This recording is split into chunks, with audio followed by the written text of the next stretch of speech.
What's up, guys? I'm David DiMuzio. And I'm Steve Cook. This is Hair Loss Hope, and today we're going to talk about why fighting hair loss is literally like fighting death. Well, David, when we came up with this idea, it was pretty interesting because my other thing, like yourself, is fitness.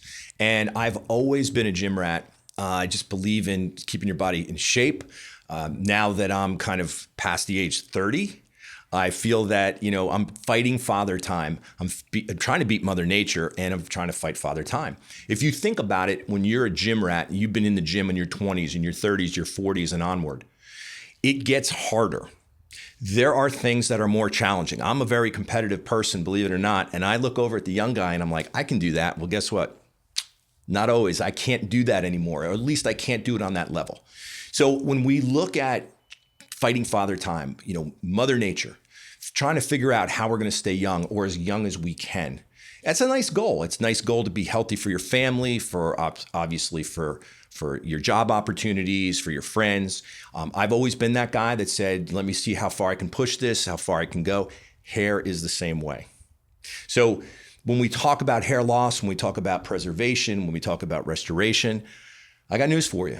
It's going to get harder. And that's why we talk about what to do now, so we can look forward to maybe how it'll be. And that no one really knows. But what we do know is hair loss is progressive, and we need to stay ahead of it. Fortunately, there are medications that really do help fight hair loss quite a lot. And there are a lot of different things that you can do that help fight hair loss, as well as surgery. But something I've realized that people don't think about enough, and including myself, I think when I first started on this hair loss journey, is that I'm literally fighting the aging process. And I'm fighting death in a sense. And everything in my body is headed in one direction and I'm headed in the other direction. So I'm going to show a picture of my dad here on the screen when he was about my age or a little bit older than me. But by the time that he was my age, my dad was completely bald, maybe 20 hairs on the top of his head. I don't remember actually my dad in my life being anything but bald. When I was first born, he wasn't bald, but I really only remember him when I picture him in my head as a completely bald guy.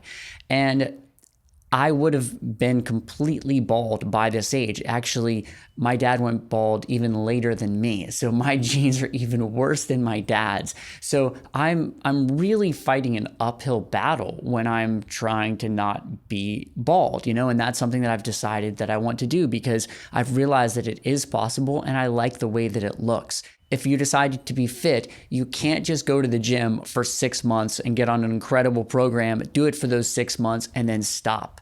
You might look a little bit better for the next few years now that you spent those 6 months working on becoming fit, but you're just going to continue going down because your genes are going to be dying. That's what we do. We're sort of like plants, or flowers. We wilt and then we die.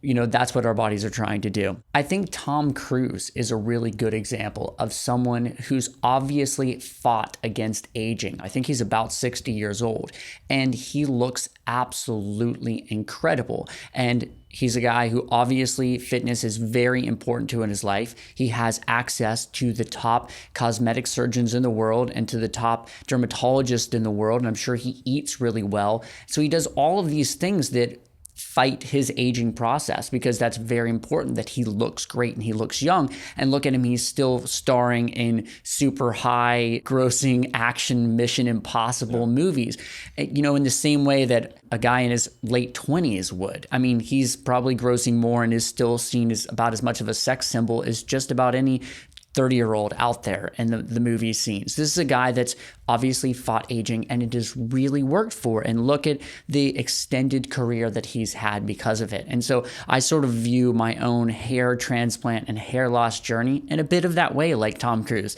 Now, eventually Tom Cruise is going to get even older and going to look worse and he's going to die. But he's really taking advantage of those years and trying to max them out for all that they're worth. And his, being an action movie star, which is super cool.